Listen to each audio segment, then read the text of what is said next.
আজকে বাংলাদেশে যেই যুদ্ধ চলতেছে, শিক্ষার নামে আমাদের ছেলে মেয়েদের কাছ থেকে ঈমান হরণের যুদ্ধ চলতেছে। জোরে কোন কথা ঠিক কিনা? শিক্ষা আয় আয় দেখেন, মারা পিটা না, এমন একটা শিক্ষা দিবে যে শিক্ষার কারণে কিছুদিন আগে আমরা দেখলাম একটা শিক্ষা চালু হবার চাইছিল, এই মানুষ নাকি বান্দর থেকে আসছে, বান্দর থেকে। যাই হোক, আন্দোলনের কারণে ওটা মোটামুটি একটু স্থগিত হয়ে গেল। এরপর আবার আমরা দেখলাম শরীফ আবার শরীফা হবার চাই। জোরে কোন কথা ঠিক কিনা? এতদিন আমরা জানতাম পুরুষ মানুষ মেয়ে মানুষ, কিছুদিন পরে জানলাম হিজরা নামে আর একটা মানুষ আছে। এখন আবার শুনতেছি ওরে বাবা রে, আর একটা বার আছে। কি বুঝতেছেন?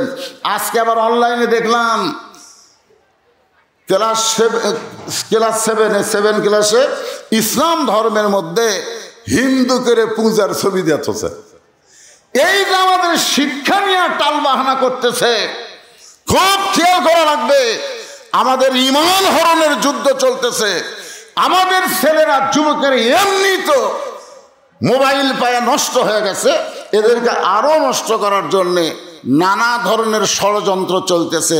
এই ষড়যন্ত্রের নাম হলো ঈমান হরণের যুদ্ধ। জোরে কোন কি হরণের যুদ্ধ? হ্যাঁ, বাংলাদেশে 564টা মডেল মসজিদ থাকবে, কিন্তু মডেল মসজিদের মধ্যে কোনো মুসল্লি ঢুকবে না। তার মানে বোঝা গেল মসজিদ হবে, কিন্তু মুসল্লি বাড়ানোর কোনো চেষ্টা হবে না। রোম সম্রাট কাইসার বললেন, বিশাল একটা আগুনের চুলা জ্বলাও, ওই আগুনের চুলার উপর একটা ডেকচি দিয়া মনে মনে তেল দাও। ওই নিচের তাপে তেলগুলো যখন টকবক টকবক করবে, তখন একে একে 3 জনকে তোমরা তেলের মধ্যে ফেলে দিবে। তারা যদি একটা বার বলে আল্লাহ রাসূল মানি না, সঙ্গে সঙ্গে তাদেরকে উত্তপ্ত তেল থেকে আমি মুক্ত করে দেব। এখন দেখব এদের কাছে জীবনের দাম বেশি না ঈমানের দাম বেশি। এরা মরে যাওয়া পছন্দ করে না জীবন বাঁচান পছন্দ করে। যেরকম বাংলাদেশের মুসলমানের কাছে জীবন বাঁচান ফরজ। যেরকম কি বাঁচান ফরজ? আপনারা এই যুবকেরা সত্যি করে বলো তো, জীবন বাঁচান ফরজ না ঈমান বাঁচান ফরজ?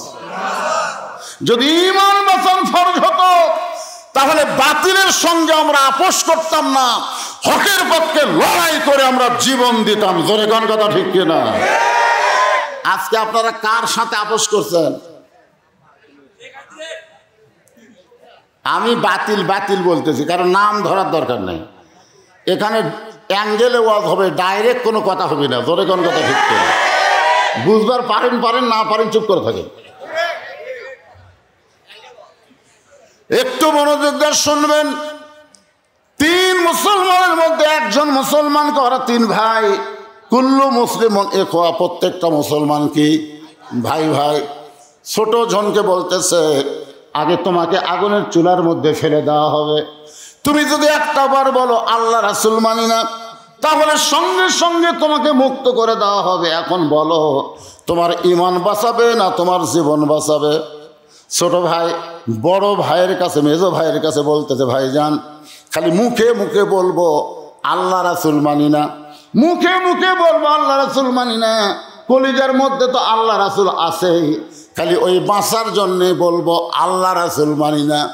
সঙ্গে সঙ্গে বড় ভাই ছোট ভাইকে সর দিয়ে বলতেছে, জীবন বাঁচানোর দায়িত্ব আমাদের না, জীবন বাঁচানোর দায়িত্ব হলো আল্লাহর, আর ঈমান বাঁচানোর দায়িত্ব হলো আমাদের। আপনারা বলেন তো, আমাদের জীবন বাঁচানোর দায়িত্ব কার? আর ঈমান? তুই বলতেছিস মুখে মুখে বলবো আল্লাহ রাসূল মানি না, আর কলিজার মধ্যে আল্লাহ রাসূল থুয়ে ওই আগুন থেকে বাঁচতে চাস। তোরে বাঁচতে কে বলেছে? তুমি যতই চেষ্টা করো তুমি তোমার জীবন বাঁচাবার পারবা না, তোমাকে মরাই লাগবে। জোরে কোন কথা ঠিক কিনা? আমরা যারা এখানে বসে আছি, আমরা কারা কারা মরবো না? মরা তো লাগবেই। আজকে ফিলিস্তিনের মুসলমানের মরা আর বাংলাদেশে হুন্ডা অ্যাক্সিডেন্ট করে মরা, দুটা কি এক? ফিলিস্তিনি মুসলমান যারা জীবন দিচ্ছে, বিশ্বাস করেন তারা জীবন দেওয়ার সঙ্গে সঙ্গে জান্নাতের ফেরেশতা তাদেরকে জান্নাতে নিয়ে যাচ্ছে। জোরে কোন কথা ঠিক কিনা? আসলে তারা জীবন দিচ্ছে না। একই মায়ের 2টা সন্তান, একটার বয়স হলো 10 বছর, আর একটার বয়স হলো 8 বছর।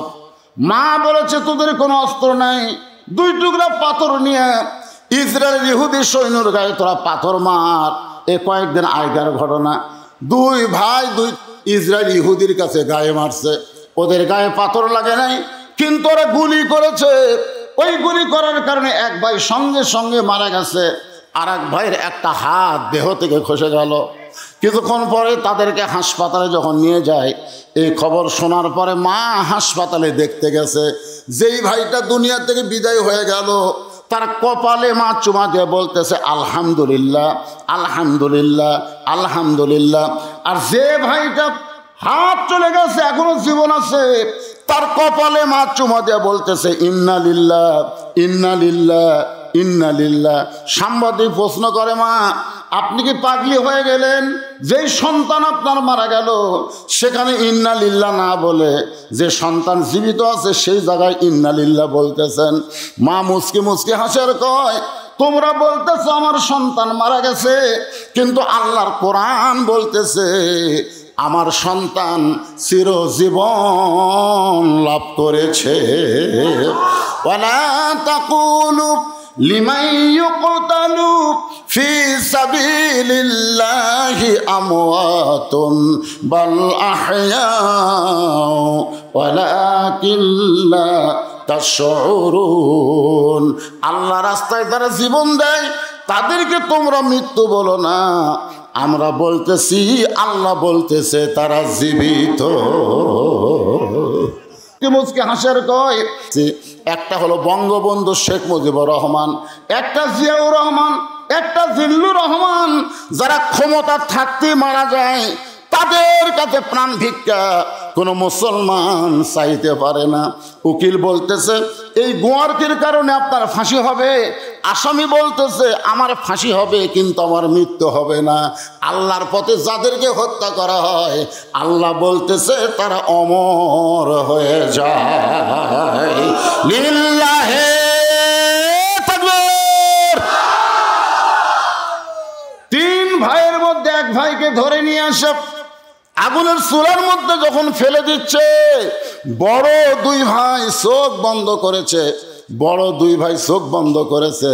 চোখ বন্ধ করার কারণ হলো একটা জীবন্ত মানুষকে আগুনের চুলার মধ্যে ফেলে দেওয়া, এইটা দেখা তাদের পক্ষে সম্ভব হচ্ছে না, এই জন্য তারা চোখ বন্ধ করছে। যখনই তারা চোখ বন্ধ করে এমন সময় দেখতে পাই ওই ভাইয়ের দেহ নামক খাঁচাটা আগুনের চুলার মধ্যে পড়তেছে, আর খাঁচার পাখিটা কে যেন ধরে সবুজ রঙের বাগানে উড়াল দেয়। তার মানে কি বোঝা গেল? খাঁচা, খাঁচা। এ আমাকে দেহের নাম কি? খাঁচা। আর এর মধ্যে যেটা থাকে তার নাম কি? আপনারা বলেন তো, খাঁচার কি দাম আছে? আমরা সেই খাঁচাকে সুন্দর করার জন্য এতই পাগলামি করতেছি ভাই। এই যে ফকির লালন করেছে, লালন যদিও একটা ফকির মানুষ কিন্তু গানটা ভালো। মন তুই রইলে খাঁচার আসে, খাঁচা যে তোর কাঁচা বাসে, কোন দিন খাঁচা পড়বে খসে, কোন দিন খাঁচা পড়বে খসে। ফকির লালন কয় খাঁচার ভিতর অসীন পাখি কেমনে আসে যায়। এটা কে কইছে? আর আব্দুল আলিম কি কইছে? আমার হীরামন পাখি, আমার প্রাণ প্রাণ পাখি, তোরে কোথায় রাখি পাখি রে, সবই মিশে আর ফাঁকি। কোন বনেরই পাখি তুমি আইলা রে কোন বনে, আবার কোন বনেতে যাইতে হবে পড়ছে নাকি মনে পাখি রে, সবই মিশে আর ফাঁকি। আর একজন একটা গান গাইছে, আমার সোনার ময়না পাখি কোন দেশেতে উইরা গেলা রে, দিয়া মোরে ফাঁকি রে আমার সোনার ময়না পাখি। খালি হাসতেছ যুবকেরা। দেহের পছন্দ হবে, দেহের মরণ হবে, কিন্তু ভিতরের পাখির কোনো মরণ হবে না, পাখি পরিবর্তন হবে। জোরে কোন কথা ঠিক কিনা? হ্যাঁ, পঞ্চ আত্মা পঞ্চরূহ হিসাবেতে দেখা যায়, একেতে দুইয়েরই জনম, পরমাত্মার মরণ নাই। কে বলে মানুষ মরে, মানুষ মরিলে তবে বিচার হবে কার? এখন এক ভাইয়ের দেহ পড়ছে আগুনের চুলার মধ্যে, আর খাঁচা গেছে ইল্লিন নামক জান্নাতের বাগানে। এখন একজনের মরা দেখে এই দুইজনের ঈমান বাড়িছে না কমিছে?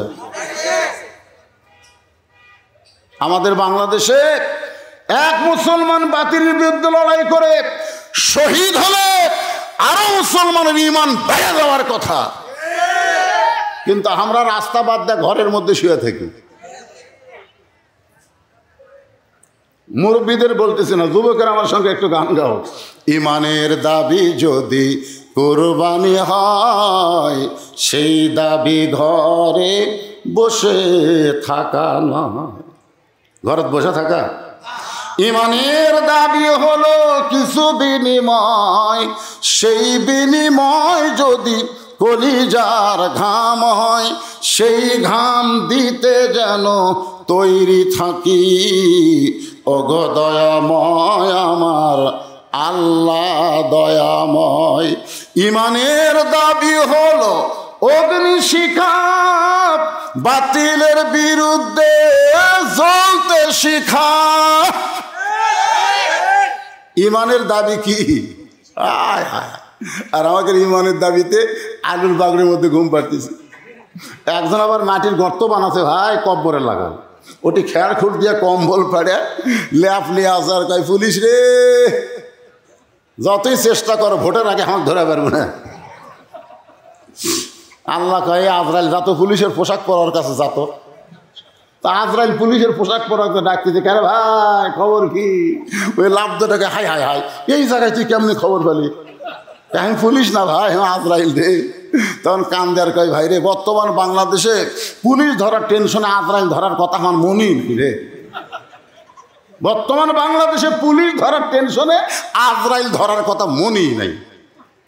এই বাংলাদেশের মুসলমান, পুলিশ শুধু চোর ডাকাতকে ধরবে, ধরে কোন কথা ঠিক না? ভালো মানুষকে পুলিশ ধরবে কেন? ঈমানের দাবি যদি আমাদের থাকতো, কোন পুলিশের বাপের ক্ষমতা নাই যে আপনাকে ধরবার আসতো, ধরে কোন কথা ঠিক না?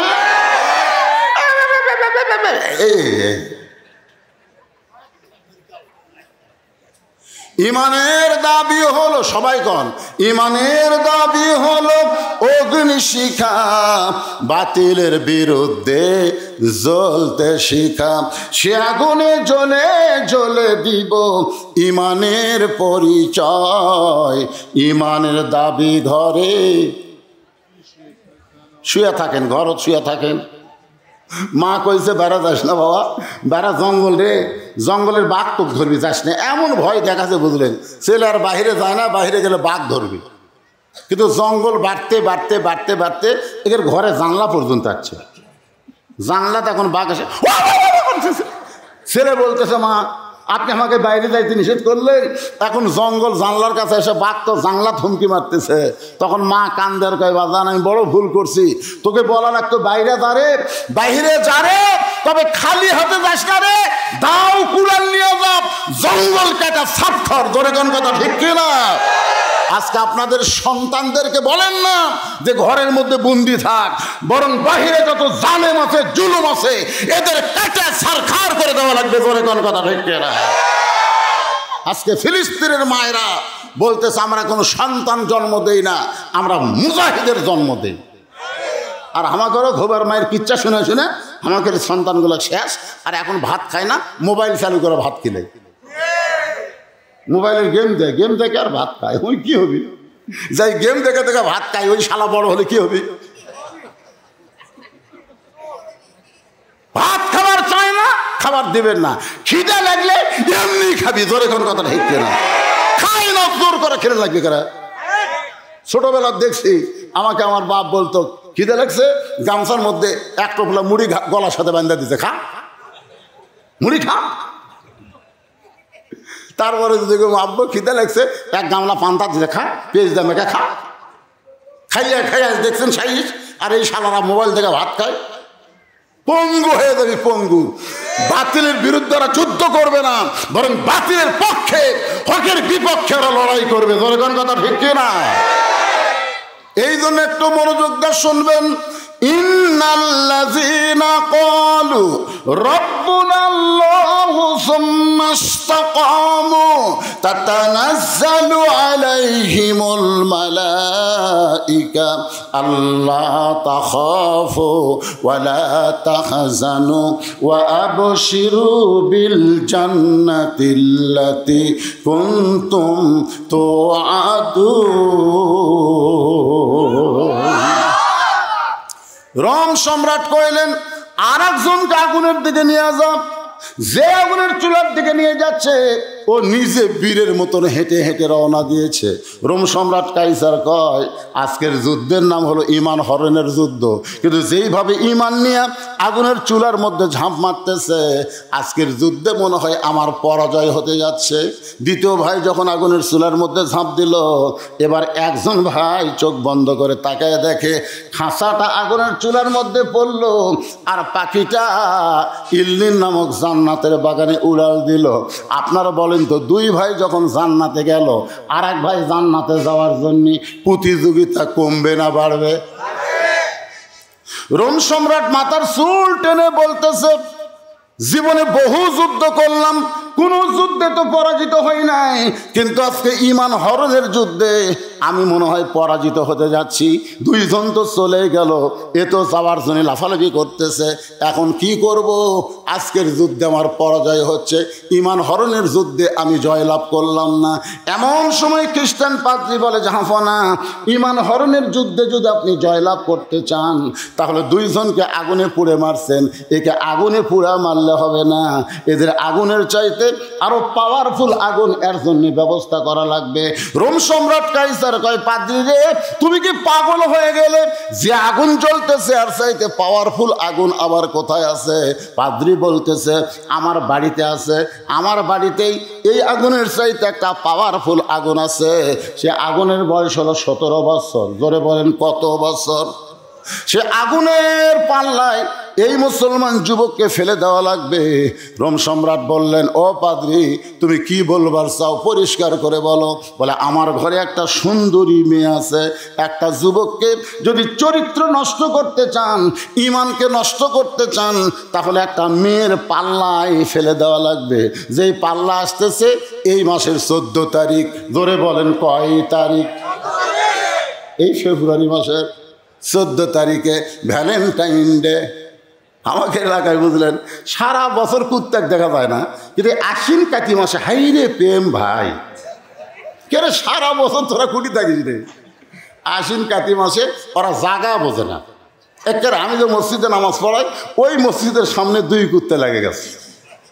প্রত্যেকটা মুসল্লি খালি সে কুত্তা কি ওলা মানে যে প্রেমের পাল্লা পড়িছিল সে শোনে। আমি এসে বললাম কেরে কুত্তা, বাঁশের আড়া, খেলের পাড়া এগুলো বাদ দেখে মসজিদের সামনে, এই তোর কাকের নাই, তোর জানোয়ার হতে পারিস রে, যা খেলের পাড়ার কাছে যা। 2 কুত্তা আমাকে দেখে আর টানা দিয়ে আমার দিকে তাকে আস, মানে আমি যে একটা হুজুর ওর মনই হচ্ছে না। আমি জুরুবি নূরিল্লাহ, আমি চোখ বন্ধ করে 2 কুত্তার দিকে তাকালাম। 2 কুত্তা যেন আমাকে বলতে যে হুজুর খালি হামরাই যেটি সেটি। 14 ফেব্রুয়ারি ভ্যালেন্টাইন ডে, কলেজ ভার্সিটি পার্কে লেখে দেখবেন ওরাও জোড়া জোড়া বসে থাকবে, খালি হামরা না হুজুর। আমি সেই দিন থেকে মাহফিলে বলি ভ্যালেন্টাইন ডে ভালোবাসা দিবস যেটা হয় এটা ভালোবাসা দিবস না, এটা হলো কাতি মাসে কুত্তা দিবস। আমি যেই বলবো 14 ফেব্রুয়ারি আপনারা বলবেন কাতি মাসে কুত্তা দিবস, বলতে পারবেন না ভাইজান? 14 ফেব্রুয়ারি আপনারা কি মনে করতেছেন এ ওয়াজ খালি এখানে? এই যে মিডিয়ার মাধ্যমে গোটা পৃথিবী সয়লাভ হয়ে যাচ্ছে যে খোট্টা বলার মাদ্রাসায় এমন একটা স্লোগান মারতে ভাই, আর 14 ফেব্রুয়ারি পালন করার কোনো উপায়? এই কুত্তার দলেরা কুত্তা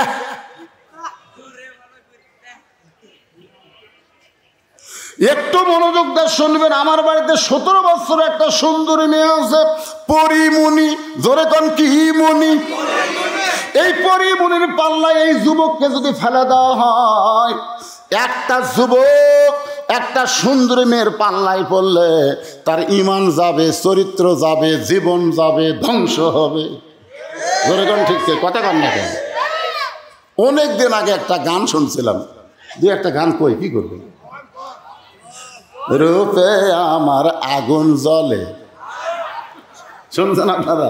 রূপে আমার আগুন জ্বলে, যৌবন ভরা অঙ্গে, প্রেমের সুদা পান করেছি, হায়রে আমার দিওয়ানা।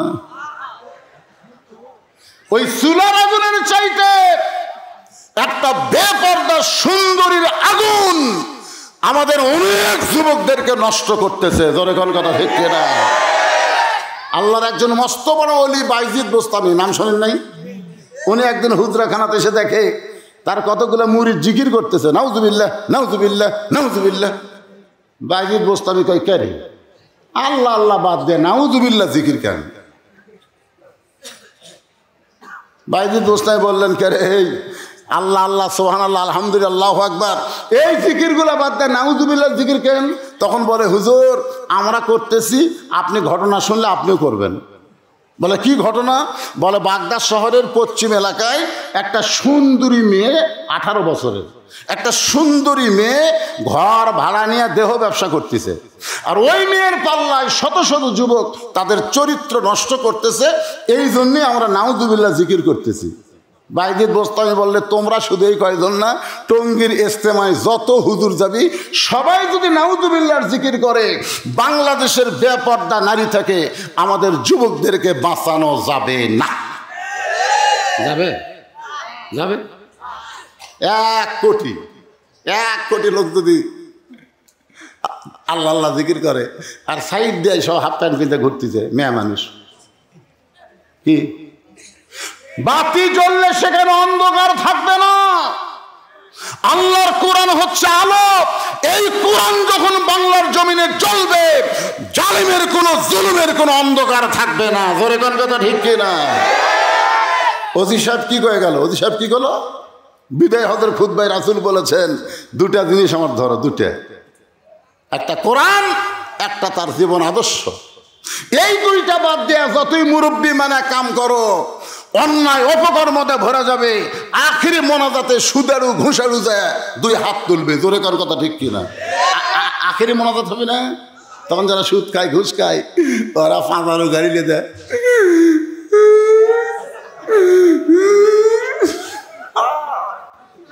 ওরা মনে করবে আখিরি মোনাজাত করছি রে। যদি ইস্তেমার ময়দানে ঘোষণা করে দেয় যে সুদের 1 টাকা খায়, নিজের মায়ের সঙ্গে 42 বার জিনা করা হন, এরা নামাজ রোজা হজ যাকাত দোয়া দরুদ একটাও কবুল হবে না, এই কথা যদি ইস্তেমার মাঠে কোনো বয়ান দেয়, পরের বছর আর টুঙ্গির জাকা দিবি না। জোরে কোন কথা ঠিক কি না? এই হুজুরে, এই তোরকে গরম ওয়াজ করবে কি কথা? তোরা নরম বয়ান কর।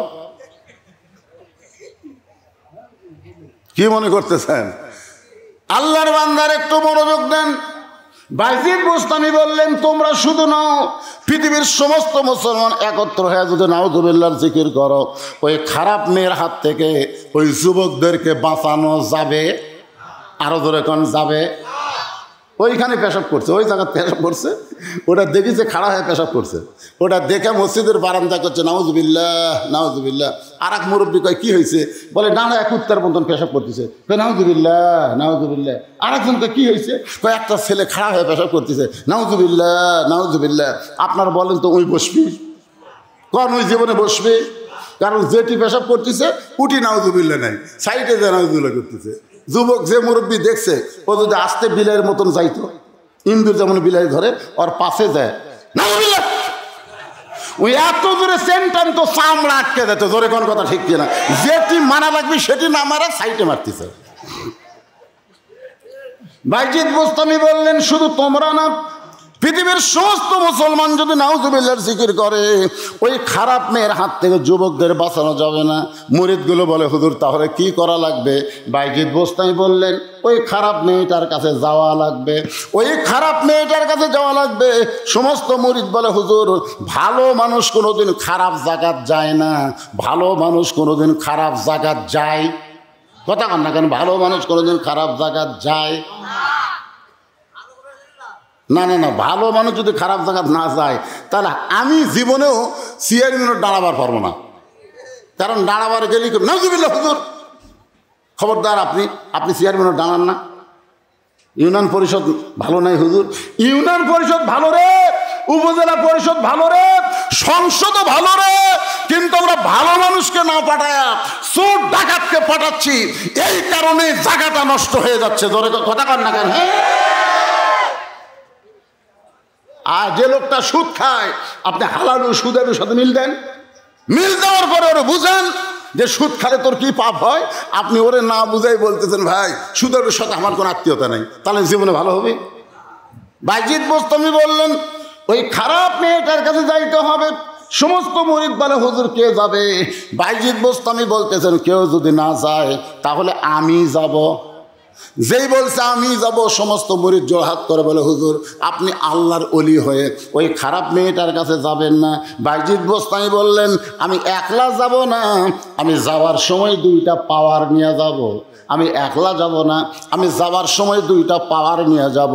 একটা পাওয়ারের নাম হলো আল্লাহর কোরআন, আর একটা পাওয়ার হলো জায়নামাজ। সুবহানাল্লাহ বলেন। একটা পাওয়ারের নাম কি? আল্লাহর কোরআন, আর একটা পাওয়ারের নাম হলো জায়নামাজ। এই দুইটা পাওয়ার নিয়ে আমি খারাপ মেয়েটার কাছে যাব। পরদিন সকালবেলায় বাইজিদ বোস্তামি ডান কান্দে জায়নামাজ, আমার দিকে খেয়াল করেন, এই ডান কান্দে জায়নামাজ আর ডান বুকে আল্লাহর কোরআন সাইফা ধরছে। আপনি বলেন তো ভাই, কাবা ঘর চাপা ধরা আর আল্লাহর কোরআন চাপা ধরা কোনটাতে আল্লাহ খুশি হয়?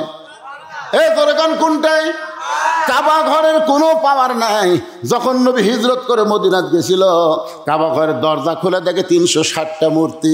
তার মানে বোঝা গেল কাবা ঘরের কোনো পাওয়ার নাই। কাবা ঘর আল্লাহ হেফাজত করে না, আল্লাহওয়ালারা কাবা ঘর হেফাজত করে। আর কোরআন আমার আল্লাহ স্বয়ং হেফাজত করে, এখানে কেউ কিছু ঢুকাবার পারবে না। ইন্না নাহনু নাযালনা যিকরা ওয়া ইন্না লাহু লাহাফিজুন। কাবা ঘরের চাইতে আল্লাহর কোরআন বুকে ধরলে আল্লাহ 1 কোটি গুণ বেশি খুশি হয়। অনেক হাদিস সাহেব দেখছি কাবা ঘরে চাপিয়া ধরে। আমাকে একজন কয় হুজুর আপনি চুমা খাবেন না। আমি যে লোকের ভিড় ভাই, এই চুমা খাবার গেলে তো ঠেলা ঠেলা হয়। হুজুর আপনি কি খালি এইরকম না, কিছু হয় এইরকম এইরকম কুনা মারবেন আর সামনে যাবেন। আমি বললাম কে রে পাগলা, এই যে কুনা মারে সামনে যাওয়া, কেউ যদি কারো অন্তরে কষ্ট লাগে, ও যদি তোরে মাফ না করে, কাবা ঘর চুমা খেয়ে কোনো কাম হবে? এদের কোনো কাম হবে? আমি অনেক বাংলাদেশিকে দেখছি ভাই, 2-1টা বুড়া মানুষ ঠেলা দিয়ে ওই দৌড়ে যায় হাজরে আসওয়াদ চুমা খায়। হাজরে আসওয়াদ চুমা খাইলে তোমার যা সওয়াব হবে, একটা লোককে ঠেলা দিয়ে তুমি যে সামনে গেলে ওই লোকটা অন্তরে কষ্ট পাইলে তোমার পাপ হবে না? আপনি কি করেন? কাবা ঘরে যে হাজরা আসওয়াদ থেকে চাপে ধরে চুমা খাওয়া লাগবে। আল্লাহ রাসূল বলেছে তুমি যদি হাজরা আসওয়াদের কাছে না যাইতে পারো তাহলে তুমি কি করবে? দূর থেকে এরকম আঙ্গুল দিয়ে চুমা খাবো, সমান সওয়াব। ধরে কেন সমান সওয়াব? এ কথা কন না কেন? হজ করবো জাননি আপনি? আপনি হজ করে জাননি? আপনি কি পাথর চুমা খাওয়া পারছেন? কোন বছর গেছিলেন? সকালে গেছিলাম তো আমরা, তো অফিস সময় যাও আর কয়েকদিন চেষ্টা করি। হাই হাই রে, শোনেন, এই যে কোরআনের কথা বলতেছি, এ কোরআন আপনারা সবাই ধরবেন, সবাই ধরবেন। রাজি আছেন? কারা কারা এই কোরআন 2 হাত দিয়ে ধরবেন? আল্লাহকে একটু হাত দেখান তো দেখি। লিল্লাহি তাকবীর। হাত নামান। এই কোরআন ধরবার গেলে কিন্তু একটা শর্ত আছে। শর্ত কি? লা ইয়ামাসসুহু ইল্লাল মুতাহহারুন। যতক্ষণ তুমি পবিত্র না হবে ততক্ষণ কোরআন স্পর্শ করতে পারবা না। বাইজিদ বোস্তামি ডান কান্দে জায়নামাজ, ডান বুকে আল্লাহর কোরআন নিয়ে পরদিন সকালবেলায় ওই খারাপ মেয়েটার দরজার দিকে রওনা দিয়েছে, খারাপ মেয়েটার ঘরের দিকে রওনা দিয়েছে। ওই জায়গায় বহু যুবক ঘোরাফেরা করতেছে, বুঝলেন। বাইজিদ বোস্তামকে দেখি তারা মারছে দৌড়। কিরা আল্লাহর ওলি হয়ে এই খারাপ জায়গাতে আসতেছে, নাউজুবিল্লাহ নাউজুবিল্লাহ, এই জায়গাতে আল্লাহর গজব পড়বি রে। সব যুবক দৌড় মারছে, কিন্তু এক যুবক চিন্তা করতেছে এই ভালো মানুষ খারাপ জায়গাত কেন আসলো, একটু তদন্ত করা লাগবে। এই জন্য মেয়েটার ঘরের সাইডে যে কোনার দেওয়াল, এই দেওয়ালে লুকে আছে, দেখি তো বাইজিদ কি করে। আল্লাহর ওলি বাইজিদ বোস্তামি ওই খারাপ মেয়েটার ঘরের দরজায় গিয়ে সালাম দিলেন, আসসালামু আলাইকুম ইয়া আহলাল বাইত। সুবহানাল্লাহ। আপনি যে ঘরে যান না কেন দরজায় গিয়ে সালাম দেওয়া নবীর সুন্নত। বাইজিদ বোস্তামি প্রতিটা খারাপ মেয়ের ঘরের দরজায় গিয়ে সালাম দিলেন। সঙ্গে সঙ্গে মেয়েটা দরজা খুলে বলতেছে, হুজুর আপনি মনে হয় জায়গা ভুল করছেন, আপনি মসজিদ বাদ দিয়ে একটা খারাপ মেয়ের দরজা তাইছেন। হুজুর আপনার মাথায় টুপি, মুখে দাড়ি, পরনে জুব্বা, এমন ভালো মানুষ কোনোদিন এমন জায়গায় আসে না। এখান থেকে প্রমাণ হলো একটা খারাপ মেয়েও জানে ভালো মানুষকে ধরে কোন, ঠিক কি না? আপনি দাড়িওয়ালা টুপিওয়ালা কোনো গ্রাম দিয়ে যদি যান, দেখবেন একটা বেপর্দা নারীও আপনার দিকে পর্দা করবে, ধরে কোন করবে কি করবে না। বাইজিদ বোস্তামি বললেন, মা তোমার ঘন্টার রেট কত? এ মেয়ে তোমার ঘন্টার রেট কত? তখন মেয়েটা চিন্তা করে এই চেহারাই হুজুর, কিন্তু আসলে তো হুজুর না। যখন রেট চুক্তি করতেছে তাও তুই তো হুজুর না রে, তুই এটিএম শামসুজ্জামান। বাংলাদেশের সবচাইতে বড় লুচ্চে আর খারাপ পাঠ করছে দুইজন, একটা হলো এটিএম শামসুজ্জামান আর একটা হলো হুমায়ুন ফরিদি। এরা কিন্তু যখনই খারাপের পাঠ করছে তখন দেখবেন এদের মাথার টুপি কপালত কড়া, এদের ব্যাটারি দিয়ে কপাল কড়া করে হিয়া দাঁড়িয়ে পরে একটা মেয়ে মানুষকে ধরছে, একটা মেয়ে মানুষ ধরছে। আচ্ছা হুজুর কোনদের মেয়ে ধরে? আসলে এরা কি হুজুর? এরা হুজুর সাজা। সিনেমার মধ্যে একটা মেয়ে ধরছে, তখন শাকিব খান দাঁড়িয়ে চাঁচা ওই মোটর সাইকেলে আস্তে আস্তে, মেয়ে তখন বাঁচাও বাঁচাও, তখন শাকিব খান হুন্ডার থেকে নামে টুপিওয়ালা হুজুর মারল লাগতি, টুপি খুলে পড়ে গেল। সিনেমা তখন সবাই হাততালি দিল, হাততালি দিয়ে বলতেছে এই যে হুজুর সাইজ করতেছে, ওই আসলে হুজুর। আজকে আমাদের বাংলাদেশে নাটক সিনেমার মধ্যে ভিলেনের চেহারায় টুপি লাগায়, দাড়ি লাগায়, আর নায়ক তেল তেলা থাকে। এখান থেকে প্রমাণ হলো বাংলাদেশে যারা নাটক সিনেমা বানায় তারা আসলেই নাস্তিক। যেরকম তারা কি, তারা হলো নাস্তিক। এই নাস্তিক হওয়ার কারণে যুবকদেরকে দেখা যায় যুদ্ধ অপরাধী কারা, রাজাকার কারা। দেখবেন প্রত্যেকটা রাজাকারের মাথায় টুপি থাকবে, মুখোশধারী থাকবে, কপালে কড়া থাকবে, আর বুঝাই দিবে এরা হলো স্বাধীনতার দুশ্মন। এই জন্য আমাদের হুজুরদেরকে অনেকে রাজাকার বলে, অথচ রাজাকার কিন্তু টুপিওয়ালা দাড়িওয়ালা ছিল না। রাজাকার ছিল মুরগি কবির, শাহরিয়ার কবির। জোরে কোন কথা ঠিক না? আল্লাহর বান্দারা একটু মনোযোগ দিয়ে শোনেন। বাইজিদ বোস্তামি বললেন, তোমার ঘন্টার রেট কত? মেয়েটা বলতেছে 10 দিরহাম। বাইজিদ বোস্তামি বলতেছে 24 ঘন্টার বুকিং নিলাম। জোরে কোন কয় ঘন্টা? এক ছেলে লুকাইছিল, ও মারছে দৌড়। যুবকেরা কয় দৌড়াস কেন? বলে কয় হুজুরের পাওয়ার আস, আমরা 1 ঘন্টা লিবার পারি না রে, আর হুজুর 24 ঘন্টার বুকিং লিখছে। আপনারা কোন তো হুজুরের পাওয়ার কম না বেশি? বাংলাদেশের কোনো হুজুরে বিশ্বাস করেন বাংলাদেশের কোনো হুজুর ইন্ডিয়ান হারবালের পোস্টাল খোঁজে না। কারণ ছোটোর থেকেই পেশাব করে পানি নিছে, ঢিলা ঢালা পায়জামা পড়ছে। আর এরা 22 বছরের ছেলে। কালকে আমি মাদারীপুর ওয়াজ করে যখন কুষ্টিয়া এসে পেশাব করতেছি, আমার পিছনে এক ছেলে খাড়া হয়ে মারতেছে, সেই ছ্যাট করে মারতেছে। আমি চমকে উঠছি, তাকে দেখে ওরে বাবা, ওই ট্রাকের থেকে নামে একবার মেরে দিছে। আর পেশাব করাও শেষ, ওই চেনও টানলো। আপনার বলেন তো পেশাব করার পরে আর পেশাব নাই? যেরকম আছে না নাই? ও যে চেন টানলো, টপ টপ টপ টপ করে পেশাব দিয়ে, আর ওই জায়গা ভিজে গেল। ওই ভিজা জায়গার মধ্যে জীবাণু তৈরি হলো। ওই জীবাণু কিন্তু খুবই ছোট ছোট, বুঝলেন? ওই জীবাণু আস্তে আস্তে পেশাবের ছিদ্র দিয়ে ভিতরে যায়, যায় গোড়ার রগগুলো কাটা দিয়ে কিছুদিন পরে আর ওই যন্ত্র বালিয়া মাছের মতন হয়, আগা মোটা গোড়া চিকন, তখন ইন্ডিয়ান হারবাল খোঁজে। এই যুবকেরা, কবরে সবচাইতে ওই ব্যক্তির আযাব বেশি হবে যে পেশাব থেকে পবিত্র হয় না। জোরে কোন কথা ঠিক কিনা? একটা যুবকে তোমরা একটা যুবকে জান্নাতে যাওয়ার পারবা, খাড়া হয়ে পেশাব মারে। একটা কুত্তাও তাও পাছা বেঁকা করে করে, আর একটা খাড়া হয়ে মারে। আপনার বলেন তো হুজুরের পাওয়ার কম না বেশি? বাইজিদ বোস্তামি 24 ঘন্টার বুকিং নিয়ে ওই মেয়েটার ঘরের মধ্যে ঢুকেছে। ঘরে ঢোকার সঙ্গে সঙ্গে মেয়েটার ঘরে বাইজিদ বোস্তামি জায়নামাজ বিছাইছে। আপনারা বলেন তো কোনো জায়গা যদি অপবিত্র হয় আর ওই জায়গার উপরে যদি জায়নামাজ বিছায়, তাহলে জায়নামাজের উপরে জায়গাটা কি? এই জন্য সুলতান বলকি মহিজুয়ার পরশুরামের কাছে, ওই যে মাহাস্তানে পরশুরামের কাছে সে বললেন, আমি কিন্তু শুধু একটা জায়নামাজের জায়গা চাই। পরশুরাম বললেন, আপনার জায়নামাজ লম্বা কত? বলে লম্বা হলো 2.5 হাত আর প্রস্থ হলো মাত্র 2 হাত। পরশুরাম হাসিয়ার কয়, ও মুন্সি, এই সামান্য জায়গা তুমি চাও, দিয়ে দিলাম তোমাকে। সুলতান বলকি মহিজুয়ার ওই জায়নামাজের উপরে উঠে আল্লাহর কোরআন থেকে তেলাওয়াত করলেন, ইয়া আইয়ুহাল্লাযীনা আমানুস্তাঈনু বিস-সাবরি ওয়াস-সালাহ ইন্নাল্লাহা মা'আস-সাবিরিন। আল্লাহ বলতেছে, রে ঈমানদার, তোমরা যদি আমার কাছে কিছু পাবার চাও তাহলে ধৈর্য আর নামাজের ভিতর দিয়া চাও। সুলতান বলকি মহিজুয়ার বললেন, আল্লাহ, গোটা পৃথিবীর মালিক তুমি, পরশুরামের কোনো জায়গা নাই, গোটা পৃথিবীর মালিককে।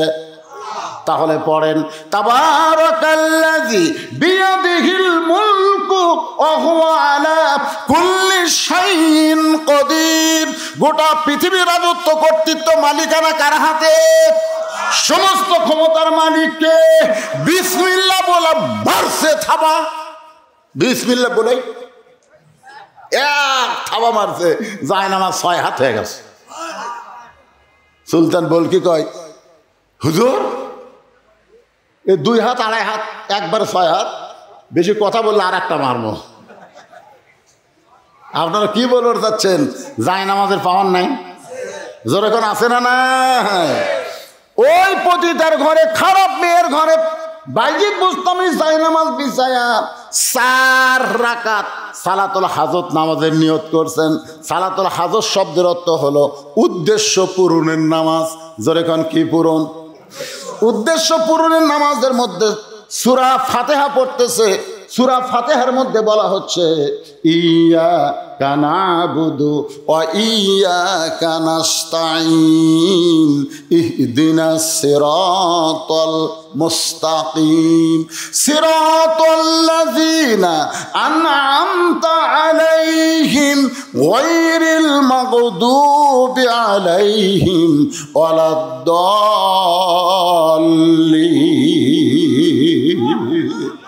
আল্লাহ এই নামাজের মধ্যেই দোয়া করতেছে বাইজিদ, আল্লাহ, আমি ইচ্ছা করলে বাইরের যুবকদেরকে বলতে পারতাম, রে যুবকেরা, খারাপ মেয়ের কাছে যাইও না, খারাপ মেয়ের কাছে যাইও না।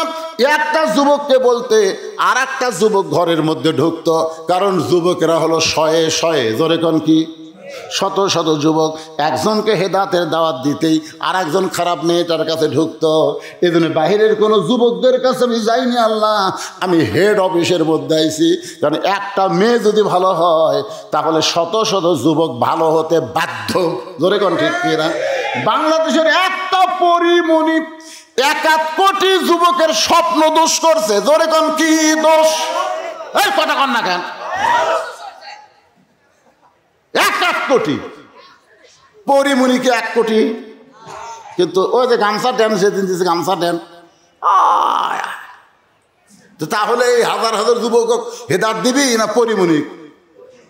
দোয়া করা লাগবে, আল্লাহ পরিমণি বোরকা পড়ুক, জিগা মাহিয়া মাহি। ভোটের আগে গত পরশু দিন আমি তানোরে ওয়াজ করলাম, একেবারে মাহিয়া মাহির এলাকা। উনি ভোটের আগে বোরকা পরে, বুঝলেন, ভোট আছে, জনগণ মনে করছে মাহিয়া মাহি তাফসির রবিয়া হয়ে গেছে, তাফসির রবিয়া। আর ধর্মের নামে তারাই মিথ্যাবাদী, যারা ন্যাংটা হয়ে নাচে ভোটের আগে বোরকা পরে, তারাই মিথ্যাবাদী। যারা ভোটের আগে মাথায় টুপি দিয়ে মুখে দাড়ি দিয়ে জনগণের কাছে ভোট চাই, ভোট পাই এমপি হয়ে গেলে আর জনগণের খবর নাই। জনগণ কথা ঠিক কিনা? কথা কান ঠিক কিনা? সারা বছর মাথার টুপি নাই আর ভোটের আগে টুপি মাথা জনগণের কাছে যায়। এরাই হলো ধর্মের নামে মিথ্যাবাদী। মাহিয়া মাহি হেদায়েত চাওয়া লাগবে। যুবকদের হেদায়েতের কোনো দরকার নাই, কারণ বাংলাদেশের সব মেয়েরা যদি পর্দানিশী হয়ে যায়, আমাদের একটা যুবকও খারাপ থাকবে। আমার মায়েরা যারা পর্দার অন্তরে, একটু দোয়া করেন। রাসূল ঘরের মধ্যে ঢুকে ফাতেমার হাতের দিকে তাকায় দেখে দুইটা চুরি হাতে দিয়া ফাতেমা মুস্কি মুস্কি হাসতেছে। নবীর মেয়ে ফাতেমা, বয়স হলো মাত্র 9 বছর, হাতের মধ্যে চুরি দিয়া মুস্কি মুস্কি হাসতেছে। আল্লাহর নবী ঘর থেকে বাইরে গেলেন, ফাতেমা চমকে গেল। যেই নবী ঘরের মধ্যে ঢুকে আমাকে মা বলে আদর করে, সেই নবী ঘর থেকে কেন বাইরে যায়? ফাতেমা গিয়ে বলে, বাবা কি হয়েছে আপনার? আপনি ঘরে না ঢুকে বারান্দায় কাঁদেন। রাসূল বলে, ফাতেমা, যে দুনিয়াতে সাজবে মা, আল্লাহ তার আখেরাতের সাজ কমায় দিবে। ও ফাতেমা, তুমি নবীর মেয়ে বলে তুমি মনে করো না আল্লাহ তোমাকে জান্নাত দিবে? তুমি নবীর মেয়ে বলে তুমি জান্নাতে যাবে, এইটা কখনো মনে করো না মা। জান্নাতে যাইতে গেলে জান্নাতের আমল করে তোমাকে জান্নাতে যেতে হবে। সঙ্গে সঙ্গে নবীর মেয়ে ফাতেমা বাবার পায়ের কাছে বসে কান্না শুরু করে দিলেন। ও বাবা, তাহলে ফাতেমা কি আমল করলে জান্নাত পাবে? সে আমলগুলো কি বলবেন না? আল্লাহ রাসূল বলে, ফাতেমা, মেয়েদের 1 নম্বর আমল হলো পর্দা।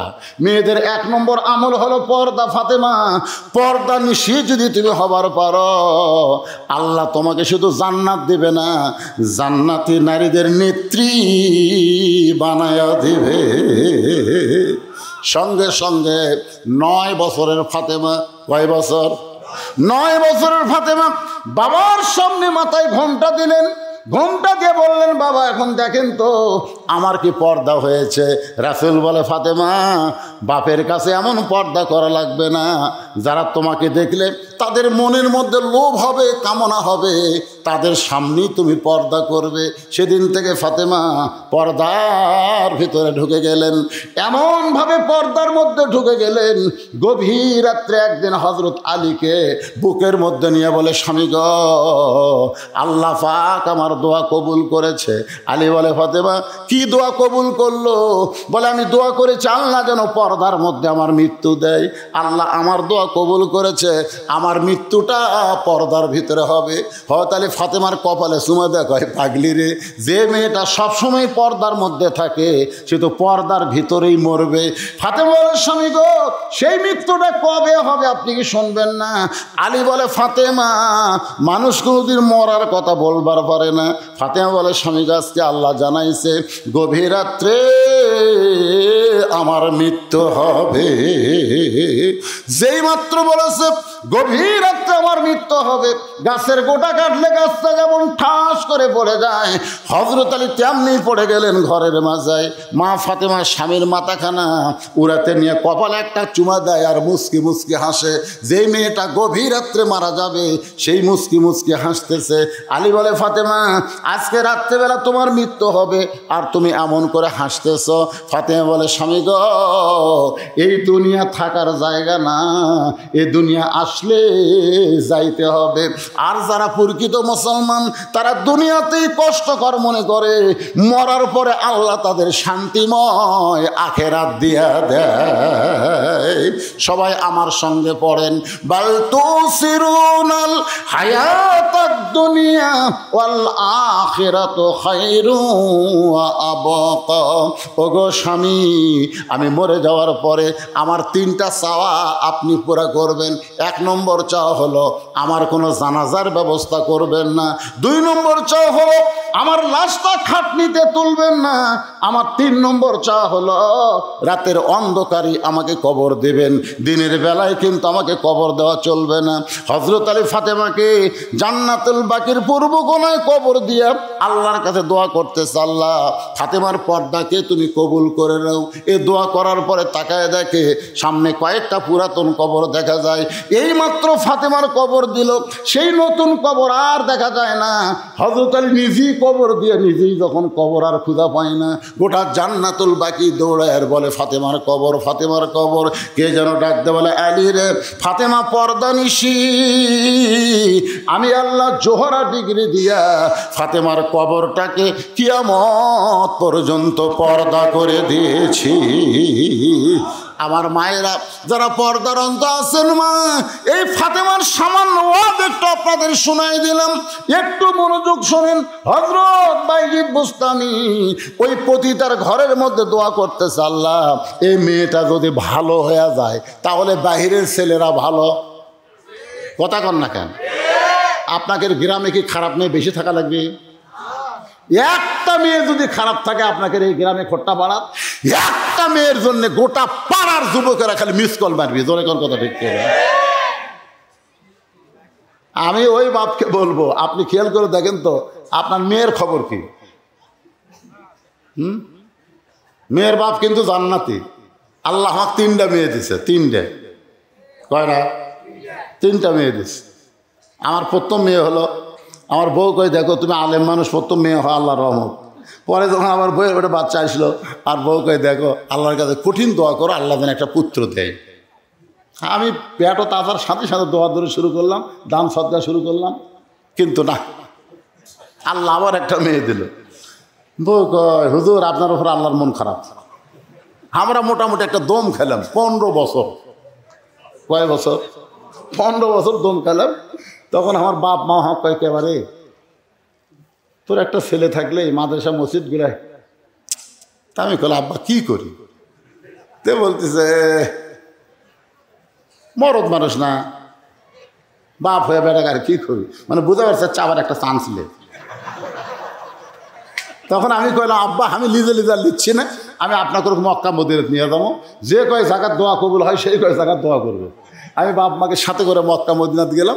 মাকে বললাম আরাফার এখানে এই জায়গাত কবুল হয়, এই জায়গাত কবুল হয়। আব্বাক করলাম এই জায়গাত কবুল হয়, ছাপা মারোয়ার এই জায়গাত কবুল হয়। আমার বাপ মা ওই কয় জায়গাত খালি বলতেছে আল্লাহ হুজুরকে একটা বেটা দিও আল্লাহ। আমি বাপ মার দোয়া লিয়া হজ করে আসে আবার চান্স নিলাম, আল্লাহ আবার একটা মেয়ে দিল। না আফসোস না, এই যে 3টা মেয়ে দিল, আমার মা খালি আমার কাছে কান দেওয়ার কয় মারে তোকে আল্লাহ দেখতে পারে না। আমি নবীর হাদিস নিয়ে মার সামনে বললাম, মা দেখেন আল্লাহ রাসূল বলতেছে একটা মেয়ের বাপ জান্নাতি, 2টা মেয়ের বাপ জান্নাতি, আর 3টা মেয়ের বাপ আমি নবীর সাথে জান্নাতি। তাহলে এখন বলেন আল্লাহ আমাকে দেখতে পারে না? না বলতেছে তাও একটা বেটা হওয়া দরকার ছিল। তা আপনারা আফসোস করেন না, 3টা মেয়ে হয়েছে বলে কি হলো? আপনার একটা মেয়ে হয়েছে কি হলো?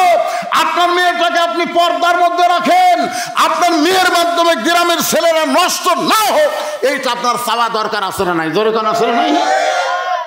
আমার ওয়াজ দিয়ে আপনার মেয়ে বোরকা পড়বে? আপনি বাবা হয়ে আপনার মেয়ের দিকে একটু লক্ষ্য রাখেন বাজান। আর যারা ছেলের বাপ তাদেরকে আমি বলবো, আপনার ছেলেটা কি ছেলে আছে না আগে আছে? আপনি একটু খোঁজ করে দেখেন তো। আপনি মুরব্বী মানুষ, 5 ওয়াক্ত নামাজ মসজিদে জামাতের সঙ্গে আদায় করেন, আপনি মুরব্বী ফজরের নামাজ সামনে কাতার আদায় করেন, কিন্তু আপনার ছেলে কি করতেছে এটা আপনার খেয়াল করার দরকার নাই? যেরকম আছে না নাই? এইদিকে তাকান।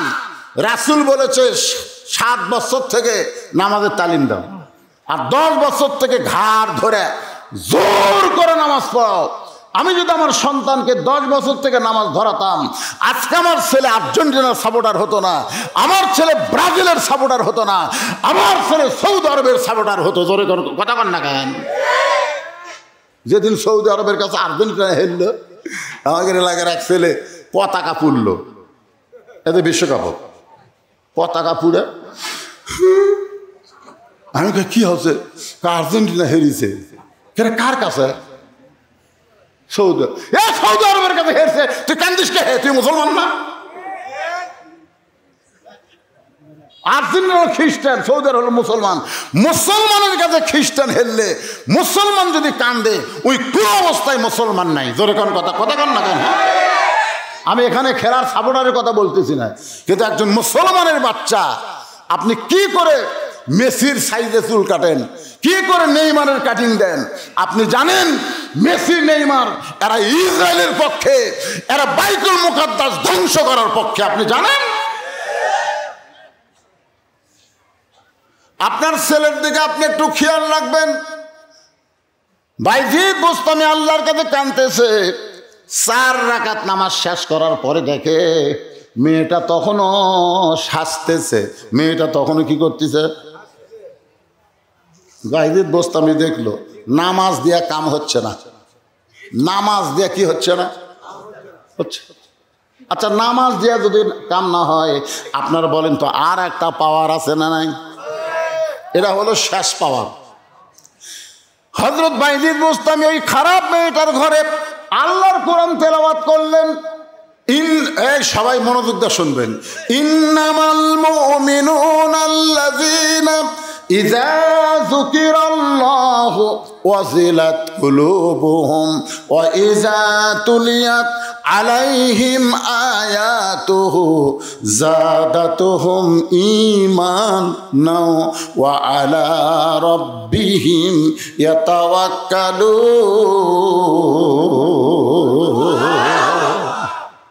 সঙ্গে সঙ্গে মেয়েটা মাথায় ঘোমটা দিছে। ধরে কোন কি দিছে? মাথায় ঘোমটা দিয়ে বাইজিদ বোস্তামির পিছনে বসে গেছে। এতক্ষণ সেই মেয়েটা সাজতেছিল, সেই মেয়েটা মাথায় ঘোমটা দিয়ে বাইজিদ বোস্তামির পিছনে বসে গেছে। মেয়েটা পিছন থেকে বলতেছে, আল্লাহর ওলি, আমি জীবনে খারাপ মানুষ দেখেছি, ভালো মানুষ কোনোদিন দেখি নাই। আমার ঘরের মধ্যে যারাই ঢোকার পরে আমার কাপড় খুলে আমার সঙ্গে খারাপ কাজ করে, কিন্তু আজকে আপনি দেখলাম আমাকে 240টা দিরহাম দিলেন। 24 ঘন্টার 240টা দিরহাম দিয়া আমার ঘরের মধ্যে আপনি আল্লাহর নামাজ আদায় করলেন। আমার দিকে একটাবারও তাকালেন না, বরং আল্লাহর নামাজ পড়ে আমার হেদায়েতের জন্য আল্লাহর কাছে কাঁদলেন।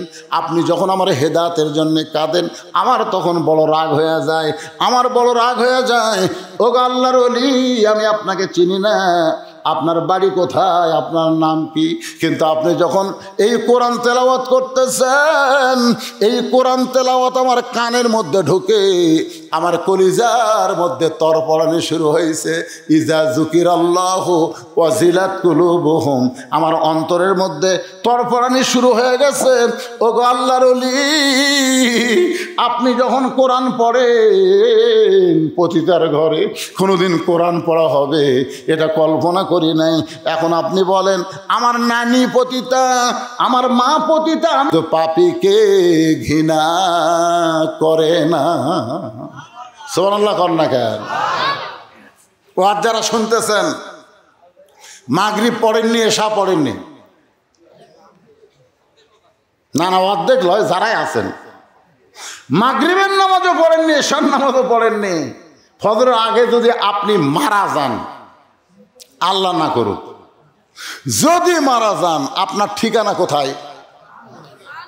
জোরে কথা কর না কেন? কোথায়? সবচাইতে মারাত্মক কথা হলো মান তারাকা সালাতু মুতাম্মিদান ফাকাত কাফারা। ইচ্ছা করে এক ওয়াক্ত নামাজ যারা বাদ দিল, তারা অবশ্যই আল্লাহর সঙ্গে কুফরি করলো।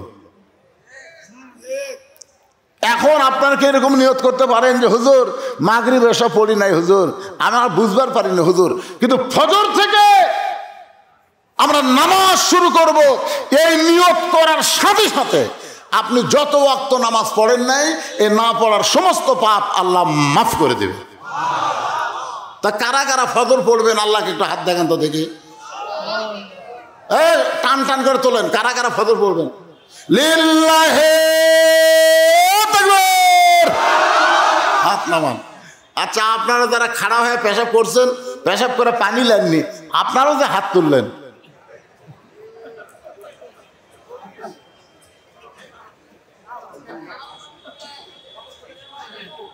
না কষ্ট মনে করতেছেন?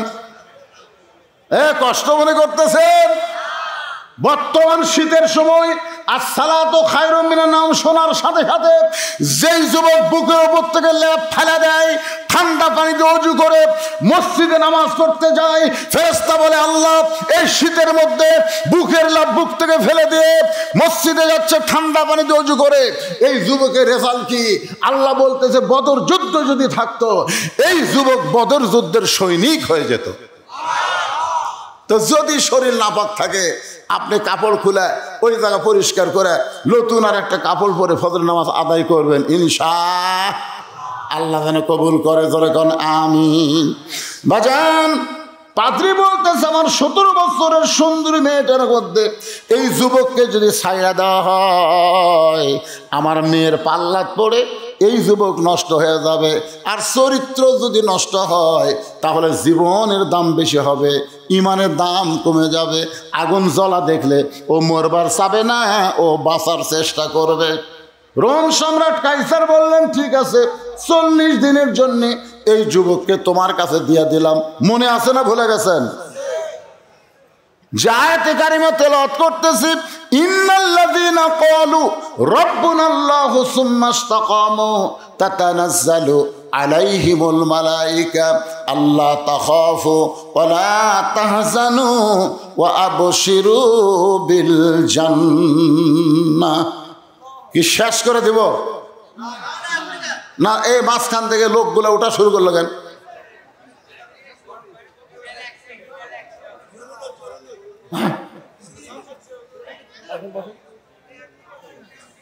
না, জরুরতে একবারে এতগুলা।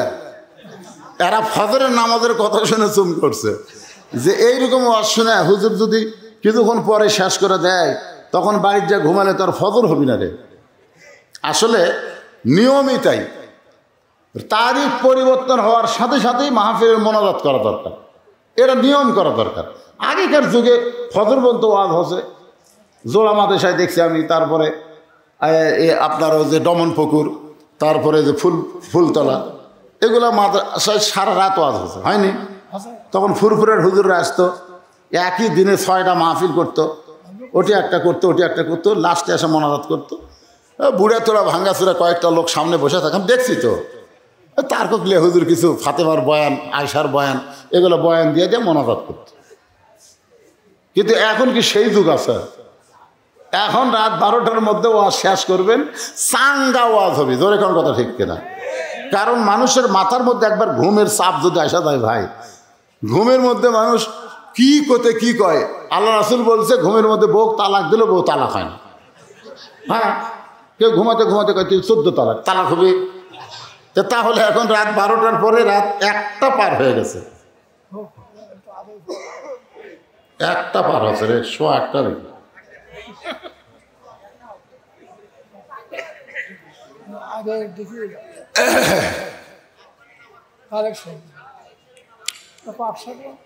না। পাক শাক হচ্ছে আপনাদের জন্য, ভাত তরকারি হচ্ছে, এগুলো খাবেন না আপনারা? হ্যাঁ, লিল্লাহে তাকবীর। এবার মেয়েটার কাছে যুবককে নিয়ে যায়, মনে আছে না ভুলে গেছেন? পাদ্রী কিন্তু চ্যালেঞ্জ করছে 40 দিন। জোরে কোন কয়দিন? 40 দিনের মধ্যে ওই যুবককে রোম সম্রাট কায়সারের কাছে জমা দিবে। আগুন দেখে ভয় করবে, জীবন বাঁচাবার চাবে, ইমানের গুরুত্ব দিবে না, এই মনে করে নিয়ে গিয়ে ঘরের মধ্যে বন্দি করে। পাদ্রী তার মেয়েকে বলতেছে, মা 40টা দিনের জন্যে আমি একটা যুবককে নিয়ে আসি, তুই তার চরিত্র নষ্ট করে দেওয়া লাগবে। মেয়েটা বলতেছে, বাবা 40 দিন কেন, 40 মিনিটের মধ্যে একটা যুবকের চরিত্র নষ্ট করে দেওয়া যায়। পাদ্রী বললেন, মারে যারা আগুনের চুলার মধ্যে ঝাঁপ দেয় আল্লাহ রাসূল ছাড়ে না, তাদের চরিত্র নষ্ট করা এত সহজ না। জোরে কোন সুবহানাল্লাহ। একটা খ্রিস্টান পাদ্রী পর্যন্ত একটা মুসলমানকে দাম দেয়। সুবহানাল্লাহ কর না কেন? মুসলমানের দাম আছে না নাই? যে কোরআন থেকে আমি আপনাদের সামনে যে আয়াতের তাফসীর করতেছি, এই আয়াতের মধ্যে আল্লাহ বলতেছেন সুম্মাস্তাকাম, এর প্রতি অটল থাকা লাগবে। ভাইজান, এই কোরআন খালি শুনলে হবে না, এই কোরআনের প্রতি আমাদের অটল থাকা লাগবে। মুরব্বী আমাকে বলতেছে হুজুর ওয়াজ করেন যতক্ষণ ইচ্ছা করেন, কিন্তু আমাদের মাদ্রাসার জন্যে একটু কালেকশনের কথা বলবেন। ভাইজান, বড় পুরাতন মাদ্রাসা, এই মাদ্রাসা করে গেছে ৭৩তম অধিবেশন। তার মানে কি আপনার দাদা আপনার বাবা অনেকে এই মাদ্রাসা করে তারা আজকে পরপারে চলে গেছে, তারা কবরে কি অবস্থায় আছে আমরা জানি না। সেই বাবার রুহের মাগফিরাতের জন্যে এই মাদ্রাসায় একটা কোরআন শরীফ বাবদ ৫০০ টাকা দিবেন, বাপ মার কবরকে আল্লাহ জান্নাত বানায় দিবে। যাদের পকেটে টাকা আছে আমি তাদের কাছে বলবো, আপনার বাবার জন্য মায়ের জন্য এই মাদ্রাসায় একটা কোরআন শরীফ বাবদ ৫০০ টাকা দিবেন, আল্লাহ আপনার বাপ মার কবরকে জান্নাত বানায় দিবে। আল্লাহ তোমার একজন বান্দা বলা মাত্রই ৫০০ টাকা করছে দান, আল্লাহ একটা কোরআন দানের সওয়াব তার আমল নামায় দেন। ভাইজান, দুনিয়ার টাকা পয়সা দুনিয়াতে রবে, ফকির হয়ে মানুষ কবরে চলে যাবে, হইচই করে উঠে যাবেন না, তাহলে মাহফিলের সর্বনাশ হবে, আল্লাহ আপনার আমল নামায় পাপ দেবে। কারণ আপনি না দেন বসে থাকেন, যারা দিবে তাদেরকে দেওয়ার একটা পরিবেশ দেন। আব্দুর রাজ্জাক 3টা কোরআন শরীফ বাবদ ১৫০০ টাকা দান করেছে। আব্দুর রাজ্জাকের দানকে আল্লাহ আপনি কবুল করেন। আল্লাহ নেক নিয়ত নেকাশা পুরা করেন। সবচাইতে বড় দান নবীর মাদ্রাসায় একটা কোরআন সালেহা ইয়াসমিন, আল্লাহ কোরআন শরীফ বাবদ ৫০০ টাকা দান করেছে। আল্লাহ আমার মায়ের দানকে কবুল করেন। আল্লাহ নেক নিয়ত নেক আশা পুরা করেন। আল্লাহুম্মা আমিন। আপনারা কিছু ছেলেদেরকে মাহফিলের মধ্যে ঢুকে দেন, অনেকে 10 টাকা 20 টাকা 50 100 টাকা দিবে, তো ওরা ব্যাগের মধ্যে দিবে, ওদের কাছে ব্যাগ নিয়ে যান। ভাই এই ওঠা বসা করবেন না, কি সমস্যা রে? গরুর গোস্ত দিয়ে তরকারি করে ভাত পাক করছে কার জন্যে?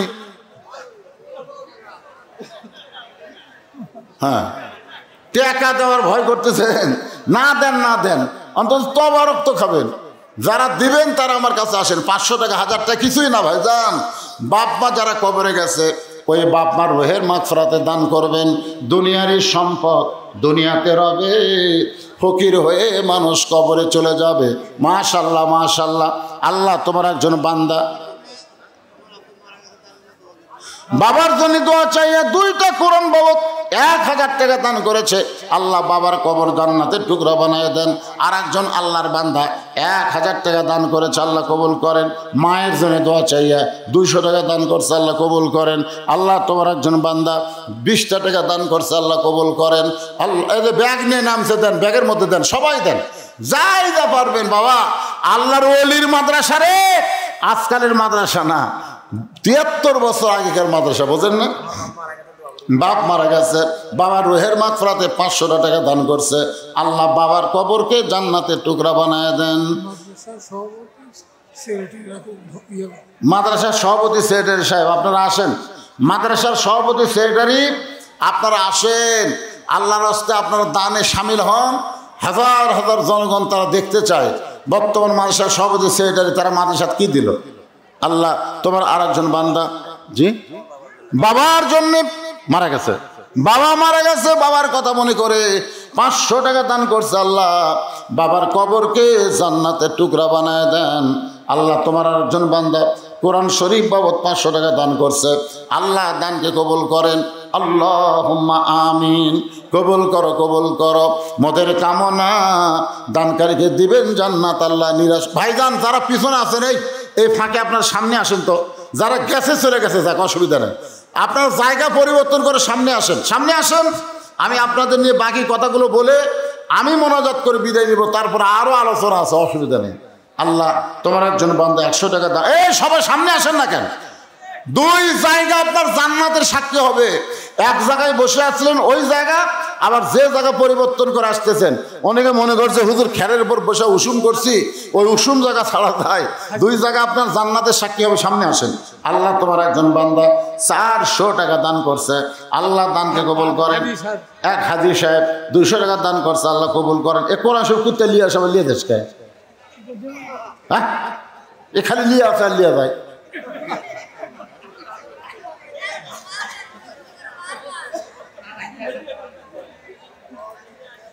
এগুলা কোরআন সব দান করছে। কোরআন শরীফ দেওয়া লাগবে না, আপনি 500 টাকা দেন, একটা কোরআন দানের সওয়াব আল্লাহ আপনার আমল নয় দিবে। বাপের কথা মায়ের কথা মনে হচ্ছে না? বাবা কান্দে মা কান্দে কবরেতে শুয়া, দেখলি না রে দরদের বেটা একবারও আসিয়া। এটা মাদ্রাসা সভাপতি, দাও বাবা হাত দাও। এত ছোট মানুষ মাদ্রাসা সভাপতি হলো, কি কথা। আল্লাহ যেন আল্লাহর ঘর নবী রওজা জিয়ারত করা তৌফিক দেয়, যেন আমিন। একেবারে ছোট মানুষ মাদ্রাসা সভাপতি বলতেছে, মুরব্বী সভাপতি সাহেব কিছু চান, কি চাম বাবা? মাদ্রাসার ম্যানেজিং কমিটির সভাপতি নাম হচ্ছে তহিদুল ইসলাম। 10,000 টাকা ধরে বলেন মারহাবা। তার বাবা দুনিয়া থেকে বিদায় হয়ে গেছে, আল্লাহ তার বাবার কবরকে জান্নাতের টুকরা বানায় দেখ, জোরে গান আমি। কেরে ব্যাগ লে আদায় করে, এরা কেরে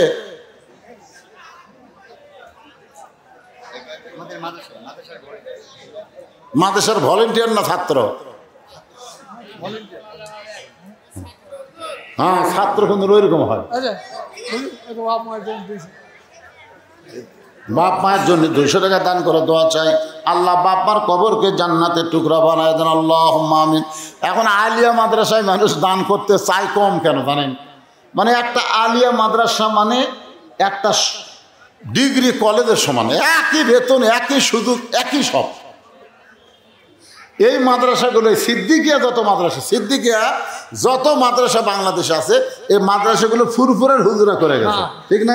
ফুরফুরের হুজুরা করে গেছে। আবু বকর সিদ্দিক রহমতুল্লাহ আলাই, তার নামে এই মাদ্রাসাগুলো করা হয়েছে। অত্যন্ত বুজুর্গ আল্লাহর ওলি ছিলেন ওনারা, কিন্তু তখন মাদ্রাসা যখন করছেন তখন মাদ্রাসা সরকারিভাবে কিছুই হতো না, মানুষের দান সদকায় মাদ্রাসা চলতো। প্রত্যেকটা সিদ্দিকিয়া ফাজিল মাদ্রাসায় কমপক্ষে 50 বিঘা করে জমিতে আসি। এরা নিম্নে জোলা মাদ্রাসা আমি শুনলাম 250 বিঘারও বেশি। জোলা মাদ্রাসা কত? 410 বিঘা জোলা মাদ্রাসা। এখানে কয় বিঘা আছে? এখানে 37 বিঘা। এটি কম হবে, এটি একটু জমি কম। কে দিল এটা? নাম বলে নাই। আল্লাহর একজন বান্দা 600 টাকা দান করেছে, আল্লাহ দানকে কবুল করেন, মাশাআল্লাহ। আর একজন আল্লাহর বান্দা 500 টাকা দান করছে, আল্লাহ কবুল করবেন। কি বলবেন প্রসবের কথা? কে? মা 2000 টাকা দিয়ে গেছে, সভাপতি সাহেবের মা। তার বাবা দুনিয়া থেকে চলে গেছে, আল্লাহ বাবার রুহের মাগফিরাতে মায়ের 2000 টাকা দানকে আল্লাহ কবুল করেন, জোরে বলে আল্লাহুম্মা আমিন। আলম নামে একজন ছেলে 200 টাকা দান করছে, আল্লাহ আলমের দানকে আল্লাহ আপনি কবুল করেন। বাবা আনন্দে মাতিয়া সাগরে ভাসাইয়া সেই যে চইলা যায়, খবর লয় না মাজন ধরিয়া উদরে, কতই কষ্ট করে 10 মাস পরে পায় প্রসবের বেদনা, এমন দরদি ভাবে কেউ হবে না আমার মা গো। আল্লাহর একজন বান্দা 200 টাকা দান করছে, আল্লাহ কবুল করেন। মায়ের কথা মনে করে দান করেন। মা মা মা মা যাদের কবরে চলে গেছে, সেই মা কবরে কি হালে আছে? মায়ের যদি দুধ পান করে থাকেন, মায়ের বুকে যদি পেশাব করে দিয়ে থাকেন, আজকে এই মা যাদের কবরে গেছে, মায়ের কথা মনে করে কি আপনি কিছুই দান করতে পারবেন না ভাই? বাবার কথা মনে করে দান করেন।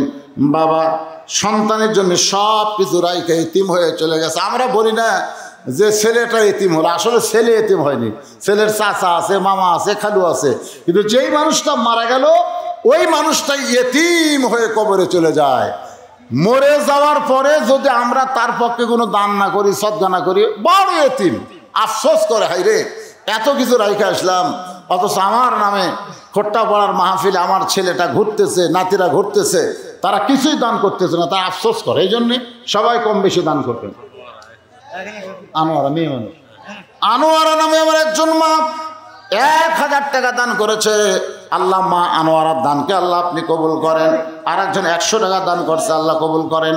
আল্লাহ নেক নিয়ত নিকাশা পড়া, আল্লাহুম্মা আমিন। আল্লাহ তোমার একজন বান্দা কিছু টাকা দান করছে, আল্লাহ দানকে কবুল করেন। সকলে একটু দরুদ পড়েন। দরুদ পড়ার পরে আমি আবার আপনাদের সামনে কিছু সময় আলোচনা করব।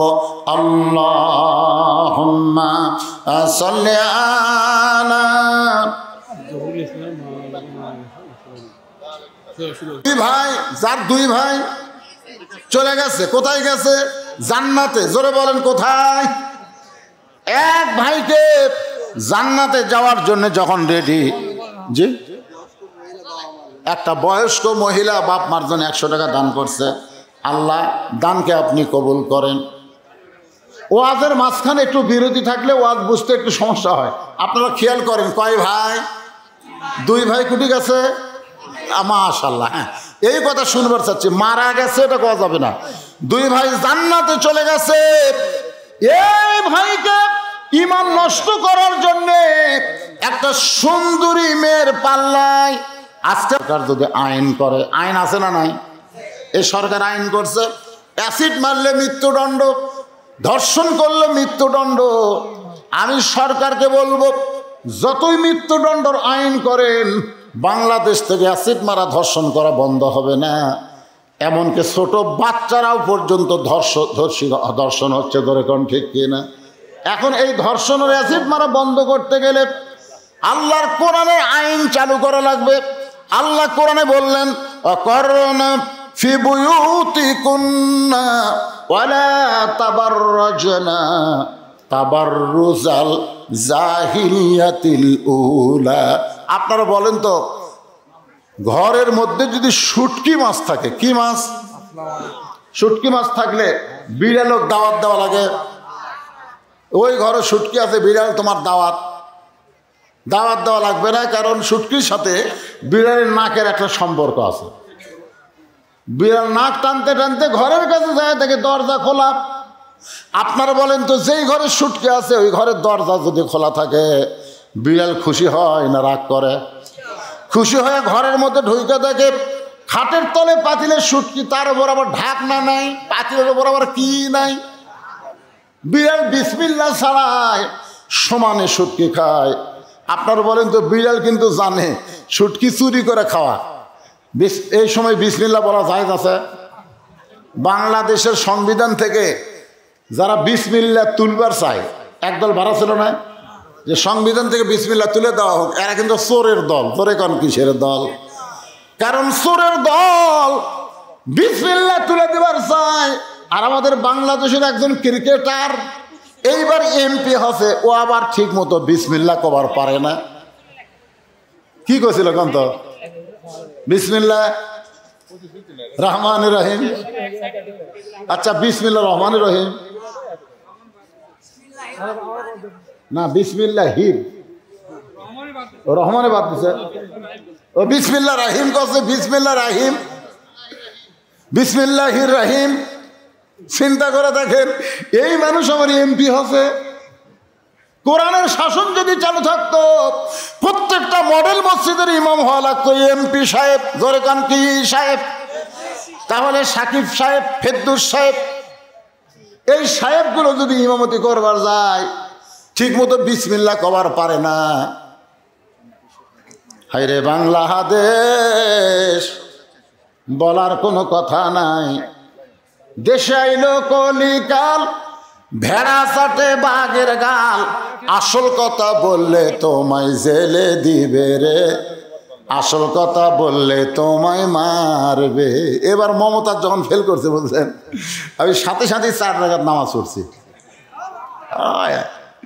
মমতাজ যা হামাক জল আছে ভাই। 2007 সালে আমি একটা ওয়াজ করছি না, তোমার হুঁশ নেই? আপনার শোনেন না তোমার হুঁশ নেই? ওই হুঁশ নেই মধ্যে মমতা যখন পাগলি করছেন, পাগলি, এই পাগলি করার জন্যে আমার নামে মানহানির একটা কেস করছিল। সেই মমতা আছে এবার ফেল করছে। আমি যেই কথা আপনাদের সামনে বলতেছি, সুম্মাস্তাকামু তাতানাজ্জালু আলাইহিমুল মালাইকা আল্লা তাখাফু ওয়া লা তাহজানু ওয়া আবশিরু বিল জান্নাতিল্লাতী কুনতুম তুআদুন। আল্লাহু আকবার। পাদ্রীর মেয়ে এবার ছেলেটার ঘরের মধ্যে ঢুকছে, ঢোকার পরে দেখে ছেলেটা মাথা নিচু করে আছে। একজন মুমিন পুরুষ সম্পর্কে সূরা নূরের মধ্যে, কোরআন শরীফে একটা সূরা আছে, নাম হলো কি? সূরা নূর। 9 নম্বর রুকু পড়ে দেখেন, আল্লাহ কোরআনে বলতেছেন, কুল্লিল মুমিনিনা ইয়াগুদ্দু মিন আবসারিহিম। প্রকৃত মুমিন যারা হবে তাদের নজর থাকবে নিচের দিকে। জোরে বলেন, তাদের নজর কোন দিকে? একটা পাদ্রীর মেয়ে সাইজা গুইজা ঘরের মধ্যে ঢুকেছে, কিন্তু মুসলমান যুবক নজর রাখছে নিচের দিকে। মেয়েটা সামনে ঘোরাঘুরি করে, একটা বারও তাকায় না। আপনারা বলেন তো, বেপর্দা নারী যদি রাস্তা দিয়ে ঘরে আর যুবকরা যদি তার দিকে না তাকায়, সে মেয়েটা খুশি হয় না কষ্ট পায়? কষ্ট পায় না? এত সাজা গুজে রাস্তাত গেলাম বারে, একটা যুবক আমার দিকে তাকালো না, তার মানে ওই আর সাজবেই না, যায় কি লাভ রে? কেউ তাকায় না। আর কেউ যখন তাকায় তখন মেয়েরা আর এক মেয়ের সাথে গল্প করে। কোনো ছেলেরা যদি তাকায়, মেয়েরা কিন্তু আর এক মেয়ের সাথে গল্প করে। আমি উত্তর পাড়াত গেছিলাম, কতগুলা ছেলে খালি আমার দিকে কুত্তার মতন তাকা থাকে। যেরকম কিসের মতন? যারা তাকায় তাদেরকে কুত্তা কয়। যেরকম কি কয়? কথা বল না কেন, কি কয়? তাহলে আপনারা বেপর্দা নারীর দিকে যদি না তাকান, তাহলে কিন্তু মেয়েরা বেপর্দা হবে না। কারণ বেপর্দা হলে কেউ যে দেখে না। পাদ্রীর মেয়ে মুখের সামনে ঘরে, কিন্তু মুসলমান যুবক এদিকে তাকায় না। পাদ্রীর মেয়ে দেখলে এভাবে হবে না। পরদিন একটা গান মুখের মধ্যে নিয়ে চলে আসছে, গান। বন্ধু যখন বলইয়া আমার বাড়ির সামনে দিয়া অঙ্গ করা হাঁটা যায়, বুকটায় আমার ফাটা যায়। এরকম গান আছে না? না, এই ধরনের আছে না? আপনার বলেন তো, এটা শালীন না অশালীন গান? করে গান কি গান? এই গান যাই গাইছে ওই আবার সংসদে সিয়াসাত্তার কথা বলে, আলেমদের বিরুদ্ধে কথা বলে। ওরে শরীয়তের মওলানা, চোখ দুইটা করলা কানা, মনের পর্দা বড় পর্দা তোমরা খোঁজা পাইলা না, তেতুল হুজুর বুঝলো না। আল্লাহর ওলি আহমদ শফিকে এই মমতাজ তেতুল হুজুর কইছে মনের পর্দা বড় পর্দা কয়। মনের পর্দা যদি পর্দা হয় তাহলে আল্লাহর কোরআন কেন বলল? একটু মনোযোগ দিয়ে শোনেন। পর্দা হলো আল্লাহর আইন। এখন বিড়াল বিসমিল্লাহ ছাড়াই শুটকি খায়, খসর খসর শব্দ শুনে শুটকির মালিক কয়, কে রে, ঘরের মধ্যে শব্দ কিসের? আসে থেকে বিড়াল কাম সারতেছে, পিছন দিক থেকে বিড়ালকে খপ করে ধরছে। বিড়াল কোনো দিক খেয়াল নেই, তাহলে সমানে মারতেছে, বুঝেছেন না? পিছন দিক থেকে খপ, আমার 2000 টাকা কেজি শুটকি তুই খালি কেন? 15 যদি শুটকি খাস তোকে 20টা ব্যাত মার মরে। একটা ব্যাত মারলি বিড়াল মরবি। আইন দিয়েছে 20 ব্যাত, কঠিন আইন দিয়ে বিড়াল ছাড়া দিয়েছে। কিন্তু ঘরের দরজা জানলা পূর্বের মতোই খোলা আছে। আপনার বলেন তো, পিটন খাওয়ার ভয়ে বিড়াল কি শুটকি খাওয়া বন্ধ করবে? শুটকি থেকে যদি, বিড়াল থেকে যদি শুটকি বাঁচাবার চাও তাহলে 20টা ব্যাতের আইন দরকার নাই, দরজা জানলা বন্ধ করে দাও। বিড়ালের বাপেরও ক্ষমতা নাই শুটকির কাছে আসবার পারে। জোরে কর কথা কর না কেন? আজকে আমি সরকারকে বলবো, এরকম ধর্ষণের আইন, অ্যাসিড মারার আইন, এগুলো মিথ্যা আইন। এরকম বিড়ালকে 20টা ব্যাতের মারার আইন না করে আল্লাহর পর্দার আইন সমাজে চালু করে দেন। প্রত্যেকটা যুবক ফেরেশতার চাইতেও ভালো হবে। জোরে কর কথা ঠিক কিনা? ফেরেশতার চাইতেও আমাদের যুবকগুলো ভালো হবে। আমাদের যুবকগুলো যদি কোনো মেয়ে, বেপর্দা মেয়ে না পায়, বেপর্দা নারী রাস্তাত না থাকে, দেখবেন 5 ওয়াক্ত নামাজে যুবকদেরকে বেশি পাওয়া যাবে। আমি যুবকদের বলবো, বাবা, হাসরের ময়দানে আল্লাহ কিন্তু বলবেন, তোমার শৈশবকালের হিসাব দেওয়া লাগবে না, বুড়াকালের হিসাব দেওয়া লাগবে না, খালি যৌবনকালের হিসাব দিয়ে জান্নাতে যাও। তাহলে যারা যুবক আছো, আজ ফজর থেকে নামাজ ধরার দরকার আছে না নাই? জোরে কর, আছে না নাই? একটু মনোযোগ দেন। পরের দিন মেয়েটা গান গাওয়া শুরু করছে। ওই যুবকের সামনে পাদ্রীর মেয়ে যখন গান গায়, আপনারা বলেন তো পৃথিবীর শ্রেষ্ঠ গান, সে গানের নাম হলো আল্লাহর কোরআন। এটাও কিন্তু গান। কার গান? আরো জোরে কন। আল্লাহর গান। দুনিয়াতে যত গান আইছে, এই যে কাঁচা বাদামের গান শুনলাম, ছোট্ট ছোট্ট মানুষ যারা কথা কবার পারে না, তারাও কাঁচা বাদাম কইল। জোরে কন ঠিক কিনা? কাঁচা বাদামের পরে আর একটা গান আইলো, সেই গানটা কিছুদিন চলার পরে আর একটা গান। আমরা মৌলানা মানুষ, আমরা শুনি মাঝে মধ্যে মানুষের মুখে, কিন্তু 1 মাস পর সেই গান আর কেউ গায় না। কিন্তু জন্মের 10 বছর বয়স থেকে এখন 90 বছর বয়স হলো, 80 বছর পর্যন্ত প্রত্যেক রাকাতে সূরা ফাতিহা বারবার তেলাওয়াত করলো। সেই 10 বছর থেকে 90 বছর, 80 বছর পর্যন্ত সূরা ফাতিহার গান গাইল। এখন পর্যন্ত কোনোদিন কেউ বিরক্ত হলো না। আপনারা কোন তো বিরক্ত লাগে? সূরা ফাতিহাতে বারবার ফোন, কোনো সময় কে কই একই ফাতিহা বারবার কে কয় রে? কোনোদিন বিরক্ত লাগছে? তার মানে বোঝা গেল শ্রেষ্ঠ গান হলো আল্লাহর কোরআন। যুবক যখন আল্লাহর কোরআন তেলাওয়াত করে, মেয়েটার মুখের গান বন্ধ হয়। এইভাবে 30 দিন পর্যন্ত মেয়েটা যুবকের কাছে যুবককে নষ্ট করার জন্য আসে। কিন্তু যুবক আল্লাহর কোরআন শোনায়। কোরআন শুনতে শুনতে ওই মেয়েটা এক সময় যুবককে বলে, যুবক রে, আমার বাবা রোম সম্রাট কাইসারের কাছে ওয়াদা করেছে 40 দিনের মধ্যে তোমাকে নষ্ট করা লাগবে, তারপরে তোমাকে আগুনের চুলার মধ্যে ফেলে দেবার চাবে, তুমি বাঁচার জন্য আল্লাহ রাসূলকে ছাড়বে, রোম সম্রাট কাইসার যুদ্ধে বিজয় হবে, কিন্তু আমি তোমাকে নষ্ট করতে তো পারলামই না। এখন 40 দিন পরে আমার বাবাকেও মারবে, তোমাকেও মারবে, আমাকেও মারবে। যুবক রে, আমি যদি মরে যাই, তোমার ধর্মকে গ্রহণ করে আমি দুনিয়া থেকে বিদায় নেব। তুমি আমারে পড়ায় দাও লা ইলাহা ইল্লাল্লাহু মুহাম্মাদুর রাসূলুল্লাহ। ওই মেয়েটা মুসলমান হয়ে বলে, যুবক আর মাত্র কয়েকদিন, চলো আমরা এখান থেকে বের হয়ে যাই। আমার বাবা পাদ্রী, আমাদের বাড়িতে একটা ভালো ঘোড়া আছে, ওই ঘোড়ার পিঠে চড়ে আমরা পালায়া যাই। যুবক বলে, মেয়েরে, মুসলমান কোনোদিন পালানোর জাত না, মুসলমান কোনোদিন পালানোর জাত না। আমার 2টা ভাই আমার চোখের সামনে জান্নাতে গেছে, আমিও তাদের সঙ্গে জান্নাতে যাবার চাই। মেয়েটা বলে, যুবক রে, এইটা পালানো না, এইটার নাম হলো হিজরত করা। তোমার 2টা ভাই এইভাবে দুনিয়া থেকে বিদায় হয়ে গেছে, এই খবর যদি দুনিয়াবাসীর কাছে জানাবার চাও, তাহলে আমাদের হিজরত করা ছাড়া উপায় নাই।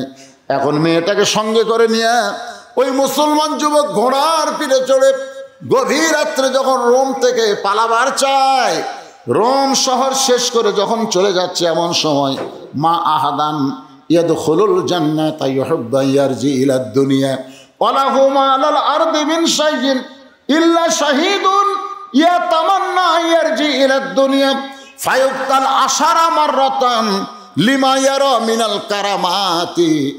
রাওয়াহুল বুখারী কিতাবুল মাগাজি। জোরে কোন সুবহানাল্লাহ। বুখারী শরীফের কিতাবুল মাগাজি অধ্যায়ে এই হাদিসখানা রয়েছে। 2টা যুবক 2টা ঘোড়া নিয়ে খটখট খটখট শব্দ আসতেছে, আর মেয়েটা বলতেছে, আরো জোরে ঘোড়া চলাও, এই দেখো রোম সম্রাটের সৈন্য আমাদেরকে গ্রেফতার করতে আসতেছে।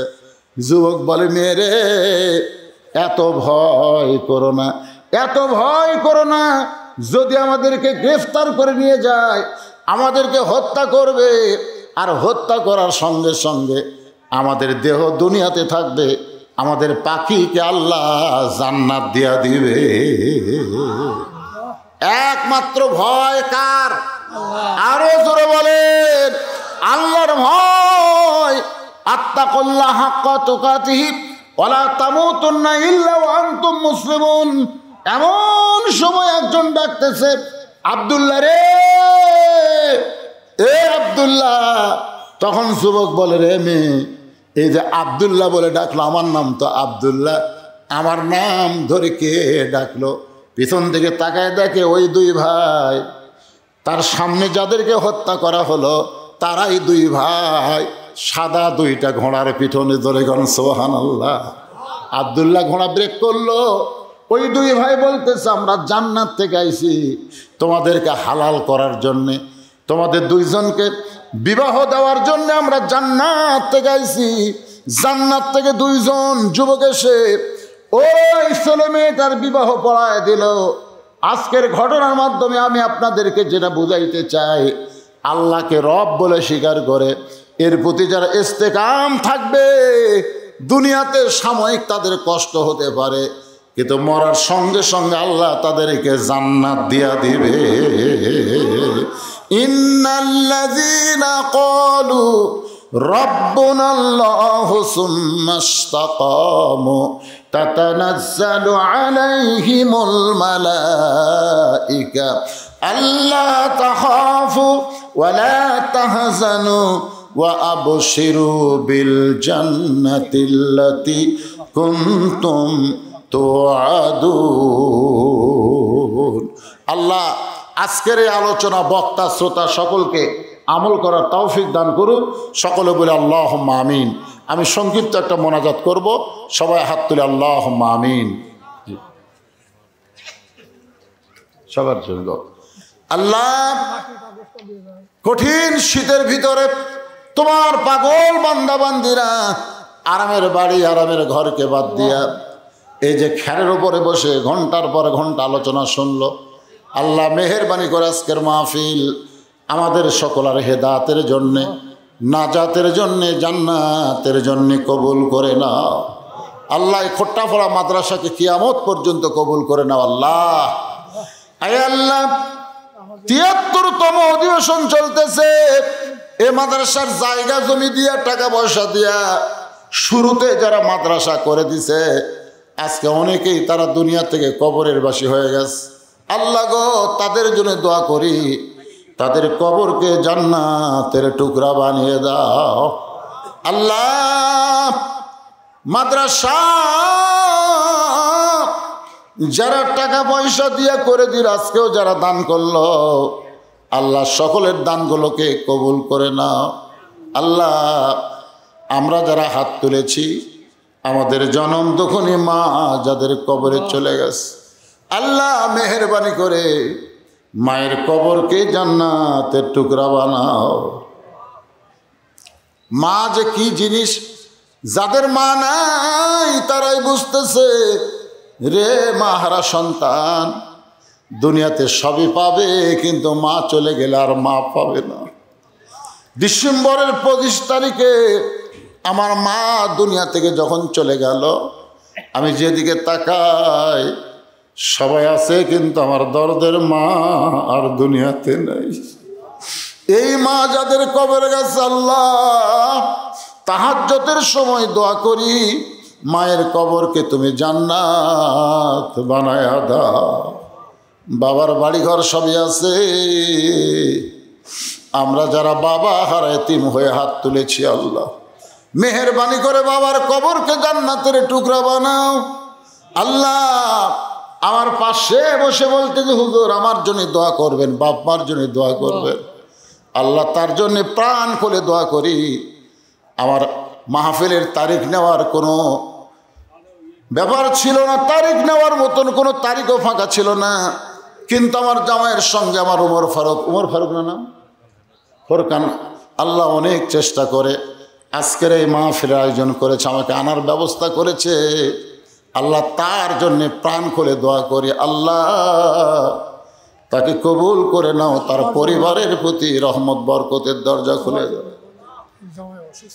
এনার জামাই অসুস্থ, বলে হুজুর আমার জন্য দোয়া করবেন। হাজী মানুষ, তার জামাই অসুস্থ, আল্লাহ সুস্থতার নিয়ামত দান করে দাও।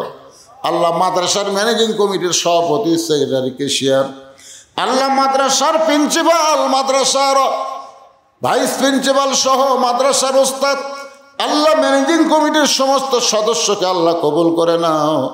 যারা তবারক পাক করতেছে আল্লাহ, সেই সন্ধ্যা থেকে সেই বিকাল থেকে এখন পর্যন্ত আল্লাহ তাদের সকলকেই তুমি কবুল করে নাও।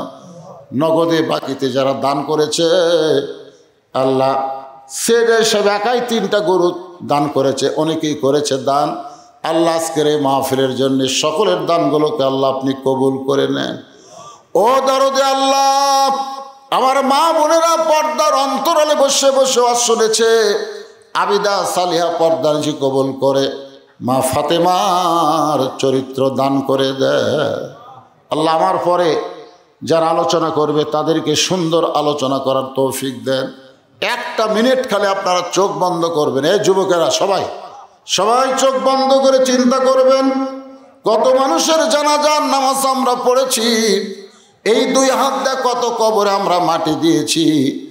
একদিন আমরা সবাই মরে যাব। যেদিন আমাদের মৃত্যু হবে, দিনটা যেন জুমার দিন হয়, মাসটা যেন রমজান মাস হয়। ইমানের সাথে ইজ্জতের সাথে মুসলমান হয়ে এ দুনিয়া থেকে বিদায় নেওয়ার সময় আমাদের জবানে জারি করে দিও, লা ইলাহা ইল্লাল্লাহু মুহাম্মাদুর রাসূলুল্লাহ সাল্লাল্লাহু আলাইহি সাল্লাম। আসসালামু আলাইকুম ওয়া রাহমাতুল্লাহি ওয়া বারাকাতুহু।